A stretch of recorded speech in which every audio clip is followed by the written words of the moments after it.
Hi welcome to Alka's kitchen. आज आम प्रस्तुत करवा मशरूम पेपर फ्राए। आपण मैंने मशरूम बहुत प्रकार स्टार्टर खाई यथा chilli mushroom, stuff mushroom, ghee roast mushroom. सेहीपरि मशरूम पेपर फ्राए मध्य एक स्टार्टर डिश। यह एक साउथ इंडियन डिश और हेल्दी डिश। चलते प्रस्तुत करवा mushroom pepper fry. Mushroom pepper fry पई आमे मशरूम नहींचे, यहाँ बटन मशरूम। ये बटन मशरूम आमे नहींचे 300 ग्राम। तापाई पियाज कटा, 2टा बड़ पियाज, भुसुआ पत्र, रसुण कटा, अदा कोरा, कंचा लंका दरकार। कड़े आमे 2 चामच तेल नहींचे, से प्रथम दबा कटा रसुण लाल होगा दबा। ए अदा कोरा, कंचा लंका कटा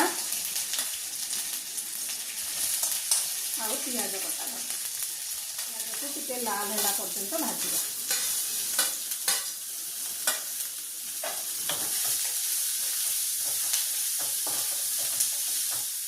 फ्राए पे गोटे मसला प्रस्तुत करवा।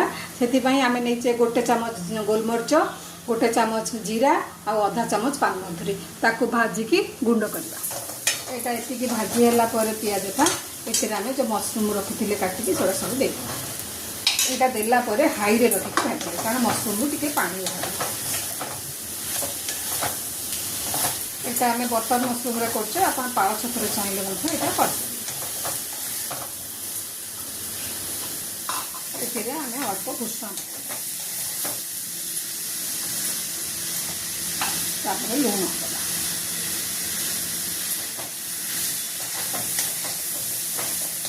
जो मसलाटा गुंड कर रखिले से मसलू 1 चामच खंडे दबा।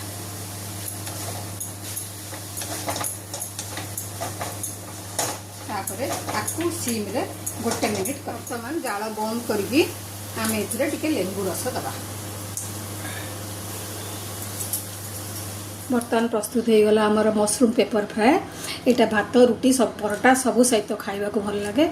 जदि ये रेसिपीटी भल लगिला तेबे लाइक शेयर करेंगे, चैनल नुआ थिले सब्सक्राइब करेंगे और कमेंट करेंगे। धन्यवाद।